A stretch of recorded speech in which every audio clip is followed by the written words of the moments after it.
સૌથી મોટી રાજકીય ઉથલપાથલ મુખ્યમંત્રી ભૂપેન્દ્ર પટેલ સિવાય તમામ મંત્રીઓના રાજીનામા 16 જેટલા મંત્રીઓએ આપ્યા રાજીનામા।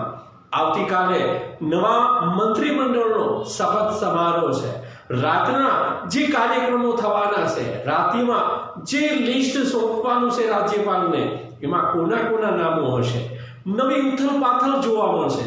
સૌરાષ્ટ્રમાંથી કોણ હશે એ ચહેરાઓ, સૌરાષ્ટ્રમાં કયા કયા સમાજને સંતોષ આપવામાં આવી રહ્યો છે, પાટીદાર સમાજથી લઈ કોળી સમાજ, બ્રાહ્મણ સમાજ, તમામ સમાજને ન્યાય આપીને જે ચહેરાઓ નક્કી થશે એ રાતમાં થવાના છે।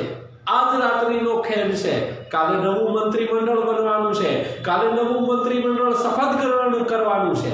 ત્યારે અમરેલી જિલ્લામાંથી કોણ, અમરેલી જિલ્લામાંથી પણ જે નામો ચાલી રહ્યા છે એમાં મહેશ કસવાલા અને હીરા સોલંકી બંને મંત્રી બને એવી અપેક્ષાઓ છે, એવી આશાઓ સેવાઈ રહી છે। એમના નામ પણ મોખરે ચાલી રહ્યા છે અને હાઈકમાન્ડ આ બંને ઉપર કળશ ઢોળશે। અમરેલી જિલ્લાને 2 મંત્રીઓ મળે તેવી સંભાવનાઓ છે, પણ હાલ રાજકીય ઉથલપાથલ એટલી ગરમાઈ રહી છે, સમગ્ર ગુજરાતમાં સૌની ઉત્સુકતા છે કોણ હશે કાલે નવા મંત્રીમંડળના નવા ચહેરાઓ। આજે 16 જેટલા મંત્રીઓએ, ભૂપેન્દ્ર પટેલ મુખ્યમંત્રી સિવાય તમામ મંત્રીઓએ પોતાના રાજીનામા મુખ્યમંત્રીને સુપ્રત કર્યા છે।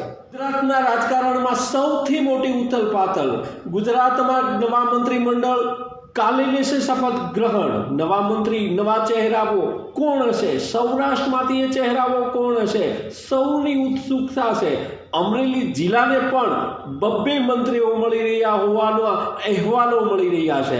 મહેશ કસવાલા અને હીરા સોલંકી બની શકે છે મિનિસ્ટર।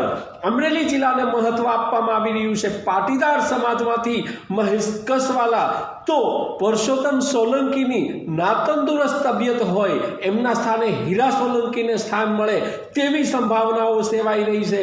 આજે રાતના જે કંઈ નિર્ણયો થવાના છે, રાજ્યપાલને જે કંઈ લિસ્ટ સોંપવામાં આવવાનું છે, એમાં અમરેલી જિલ્લામાંથી 2 મંત્રીઓ બની શકે તેવી ભરપૂર સંભાવનાઓ છે। એમાં મહેશ કસવાલા અને હીરા સોલંકી બંનેના નામ મોખરે ચાલી રહ્યા છે અને અમરેલી જિલ્લાને પણ 2 મંત્રીઓ મળે તેવી સંભાવનાઓ જોવા મળી રહી છે।